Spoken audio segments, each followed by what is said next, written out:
जीतू पटवारी चुनाव हारे लेकिन किसानों के हक अधिकार की लड़ाई लड़ना नहीं छोड़ा। अरे भला हो जीतू पटवारी का, जो चुनाव हारकर भी किसानों के दिलों पे राज कर गया और किसानों के गेहूं की एमएसपी 2700 रुपए क्विंटल का ऐलान करवा दिया था। आज वही जीतू पटवारी अपने कंधे पे बोरी रख के कृषि मंत्री जी के घर तक पहुंचे किसानों के हक के लिए कि उनको उनकी सोयाबीन का दाम मिलना चाहिए। लेकिन दुर्भाग्य इस देश के किसान का जो जीतू पटवारी का साथ नहीं दे रहे। जीतू पटवारी उस अभिमन्यु की तरह रण में खड़े हैं किसानों के लिए, जिसे चारों तरफ से कोरुओं ने घेर रखा था। आज जीतू पटवारी को सत्ता में बैठे लोगों ने घेर रखा है चारों तरफ से, और कह रहे हैं कि जीतू पटवारी कुर्ते की जेब में माइक लगा के स्टंट राजनीति करते हैं। तो मैं उन लोगों से एक बात कहना चाहता हूं कि आप लोग सत्ता में बैठे हो, आपके मुंह पे तो ताले लग गए, आप किसानों के हक की बात नहीं करते हो। तो जब विपक्षी भी अगर किसानों की बात नहीं करेगा तो क्या भगवान आके लड़ाई लड़ेगा किसानों के हक की?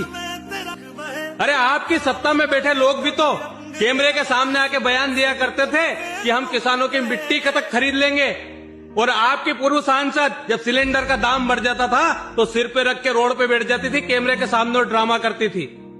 अगर जीतू पटवारी कैमरे के सामने किसानों के लिए ड्रामा कर रहे तो ड्रामा ही सही, कम से कम किसानों की लड़ाई तो लड़ रहे हैं।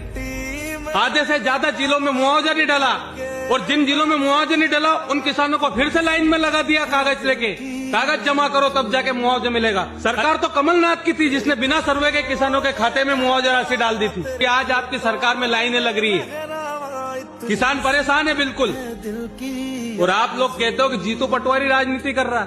अरे जीतू पटवारी अकेला भारी है पूरी सरकार पे। जीतू जब जब बोला है सिंहासन डोला है। मिट्टी के साथ जुड़े हैं फर्ज मोहब्बत रोटी रोजी फर्ज मोहब्बत।